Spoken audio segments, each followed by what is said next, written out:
नमस्कार, प्रणाम। मेरा नाम नित्यानंद पांडे और आप हिट सब न्यूज़ देख रहे हैं। हमारे साथ बगल में बैठे भोजपुरी के बहुत ही सुंदर गायक और अभिनेता प्रमोद प्रेमी यादव जी हैं।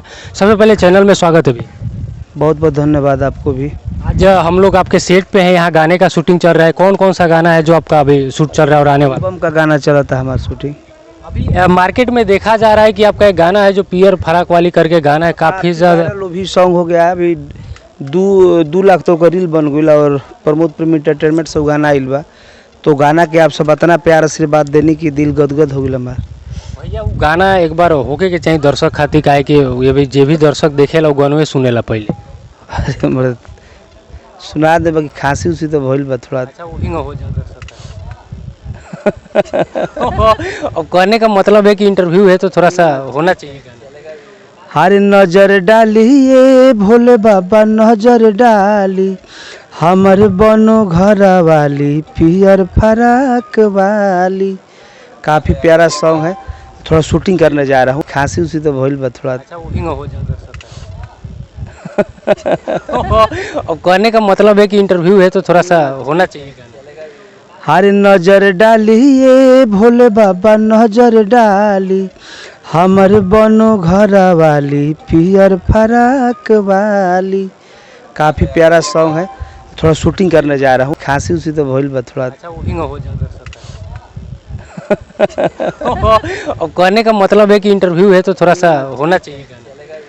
हर नजर डाली ये भोले बाबा नजर डाली, हमर बनो घर वाली पियर फराक वाली। काफ़ी प्यारा सॉन्ग है। थोड़ा शूटिंग करने जा रहा हूँ। खांसी उसी तो भइल बा थोड़ा। अच्छा वो हो जाए दर्शक। अब कहने का मतलब है कि इंटरव्यू है तो थोड़ा सा होना चाहिए गाना।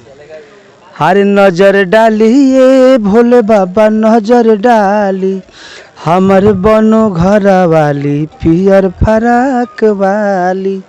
काफ़ी प्यारा सॉन्ग है। थोड़ा शूटिंग करने जा रहा हूँ। खांसी उसी तो भइल बा थोड़ा। अच्छा वो हो जाए दर्शक। अब कहने का मतलब है कि इंटरव्यू है तो थोड़ा सा होना चाहिए गाना।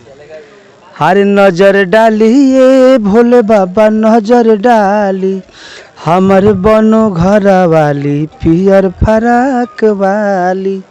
काफ़ी प्यारा सॉन्ग है।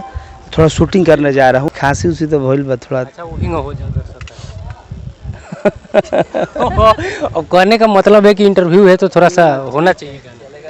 हर नजर डाली ये भोले बाबा नजर डाली, हमर बनो घर वाली पियर फराक वाली।